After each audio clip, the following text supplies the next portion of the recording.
In this video here, we're going to take a look at resolving forces. Now, you need to be aware that if a force is applied at an angle to the direction of motion, then we can resolve it to find the component of the force that acts in the direction of motion. Now, I've included this diagram here, and hopefully this diagram will help us illustrate this concept on resolving forces. So as we can see here then, the diagram below shows a box, that's this square here. I'll just shade it here to indicate that this is the box. So this box then is dragged along a surface by means of a force of magnitude F. So this blue line here, right, this is the force with magnitude F, so that's F newtons there, like so.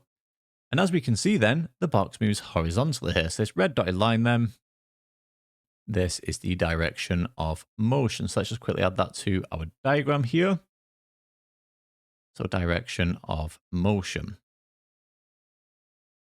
And the angle between the force, so my blue line here, and the direction of motion is theta. Okay, so as we can see here, the angle between the force, this blue line here, and the direction of motion, this red dotted line, is theta. So the effect of the force in the direction of motion is the length of the line AB. And this is what we call the component of the force in the direction of motion. So now by using basic trigonometry here, we know that cos theta is equal to the adjacent over the hypotenuse. So in that case then, the component of the force of magnitude F is simply F cos of theta here. So before we take a look then at some practice questions here, let's just quickly summarize what we've found so far. So to summarize them, the component of a force of magnitude F in a certain direction is F cosine theta, where theta is the size of the angle between the force and the direction. And you may also find the following useful here.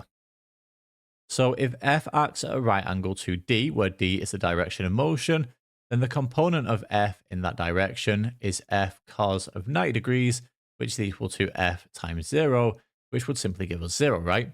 And that would look like the following here. Okay, so D is the direction of motion. So the force F here acts at a right angle to the direction of motion D. Okay. Now, if F acts in the direction D, then the component of F in that direction would be simply given as F cos of 0 degrees, which is equal to F times 1, which would simply give us F. And that would look like the following here. Okay. So the force F then acts in the direction of motion D here. And as we can see then, the component of F in that direction is simply given as F here. And then finally, if F acts in the opposite direction to D, where D is the direction of motion, then the component of F in that direction is F cos of 180 degrees, which is equal to F times minus 1, which is equal to minus F. And that would look like the following here. Okay. So there we have it. That gives us everything that we need here then for our introduction to resolving forces. What we're going to do now is take a look at two practice questions. So let's get started here then with question 1. So as we can see then for question 1 here, we have our diagram, and the question asks us to state the component of each force in the following. So for part A then, this is for the X direction. So for part A then, this is simply the horizontal component. So let me just quickly add that to my diagram here. So that would look, say, something like this. Okay, so this blue dotted line here is for the horizontal component. Now for part B then, this is for the Y direction. So in other words, the vertical component. And again, if I just quickly add this to my diagram here, that would look, say, something like this here. Okay, so once we add those to our diagram here, hopefully you can see that we have formed a right angle triangle. Okay, and from here then we can use basic trigonometry. So in that case then, let me do this in the correct pen colors here. So for the horizontal component, we do this in blue. In that case then, we can easily evaluate the horizontal component as F cos theta. So F cos theta here, like so. So F is the magnitude of our force here. So we get 10 cos of theta, where in this case here, theta is 30 degrees. So we get 10 cos of 30 degrees. And we do need to evaluate this here using our calculator. So just put this into your calculator here. And if you do this correctly, then what you should find is you get 8.66 newtons. Okay, like so there. And there we have it. So that gives us the solution there to part A. So now for part B then, again, just matching this to the correct pen color here, just to show how this corresponds then. So now for the vertical component here then, the Y direction, as I've already said here, that's this green component here added to the diagram. So again, just using basic trigonometry here, we evaluate this as f sine theta. Okay, so f sine theta here. So in that case then, we get 10 sine of 30 degrees. Well, sine of 30 degrees is a half, so 10 times a half here just gives us 5. So we get 5 newtons there. And there we have it. So nice and straightforward. That gives us the solution to part B. And then finally here for part C, it says hence write the force in this form here then. So it's Pi plus Qj, where I and j are the unit vectors in the x and y directions respectively. So for part C then, nice and easy here. So in this case then, P corresponds to the horizontal component and Q just corresponds to the vertical component. So altogether then, what we get here is 8.66 I here, like so, plus 5j here. As we've mentioned then, P is my horizontal component, Q is my vertical component. I get plus 5j there, like so. And don't forget here, this is a force, so don't forget the units then of newtons. Okay. And there we have it. So that gives us the solution to part C and the solution to question 1. So if we just take a look then at one more question here, we have question 2. And as we can see here from the diagram, a box of mass 4 kilograms lies on a smooth horizontal floor. A force of 12 newtons is applied at an angle of 30 degrees, causing the box to accelerate horizontally along the floor. So for part A then, all we want to do here is calculate the acceleration of the box. So for part A then, so to calculate the acceleration of the box, what we're going to do here is resolve horizontally using Newton's second law. So in that case then, I'm going to resolve horizontally here, taking to the right as positive. As we've already mentioned here, we're going to use Newton's second law. So we're going to use them F equals ma here. Okay. But before we can resolve here, what we need to do is split this force here into components. So for the horizontal component here, that would look, say, something like that there. And now for the vertical component then, that would look, say, something like that. But what happens here then is this forms a right angle triangle. And in that case then, so now for the horizontal component here, this will be 12 cos of 30 degrees. We get 12 cos of 30 degrees.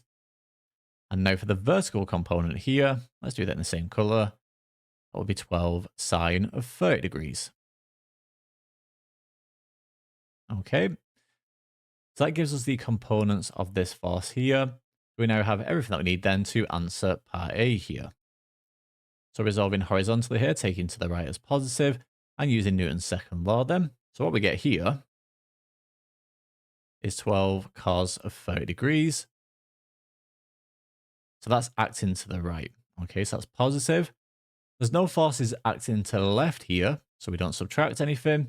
And that's equal then to ma here. So m is 4 times by a, which in this case is just going to be a, right? So the acceleration is in this direction here. Okay, so a meters per squared there to the right. So it's acting to the right here. So I'm going to get 4a there. Okay. So in this case here, then obviously we just want the acceleration of the box, right? I'm just going to divide both sides by 4. So in that case, then we get a is equal to 12 cos 30 over 4, which is going to give us 3 cos 30. So 3 cos of 30 degrees here. So what I would recommend here is trying to keep this in exact form. So you should be aware that cos of 30 degrees here is equal to root 3 over 2. So what I've got then is 3 lots here of root 3 over 2. In that case, then we can write this here as 3 root 3 over 2 meters per second squared. Okay, don't forget this is for the acceleration here. So don't forget your units then of meters per second squared. Okay, so there we have it. That gives us the solution to part A. So now for part B then, it says calculate the normal reaction between the box and the floor. So we need to go back to our diagram here. Okay, so the mass here of this box, this would be a force acting downwards. Well, act downwards like so, and that will be 4g newtons here, like so. And we also have the normal reaction between the box and the floor. So that acts upwards here, and we'll just call that R here. Okay, so we've got R there as well. So if we want to find the normal reaction between the box and the floor, what we're going to do now is resolve vertically. Okay, so if we resolve vertically here, then taking upwards as positive then in that case. So what I've got here is R. I get R. But don't forget, we've also got this vertical component here. So that's going upwards. So that's going to be positive. It's going to be 12 sine of 30 degrees here. So plus 12 sine of 30 degrees here. And then this will be equal to, so because this is acting downwards, what I do here, right, is I would subtract this. This would be minus 4g because it's going downwards, right? So it's opposite to the direction we took as positive. So it'll be minus 4g, and that would be equal to 0. But rather than subtracting it here, I'll just add it to the other side. So that's equal to 4g here, like so. So we want the normal reaction here, right? So we need to solve for R then. So in that case, we get 4g minus 12 sine of 30 degrees here. So R is equal to 4g minus 12 sine of 30 degrees. So what's that going to give me here? Just put this into your calculator, right? So in that case then, nice and straightforward here. R is equal to 33.2 newtons there. Okay. I was just wondering whether to keep it exact or anything like that, but in that case, it didn't even work out like that because this is just 4 times 9.8 minus 12 times a half, so minus 6 there. So nice and straightforward there. R is equal to 33.2 newtons there. And there we have it. So that gives us the solution there to part B and the solution to the very last question, question 2. And that brings us to the end then of this video here on resolving forces.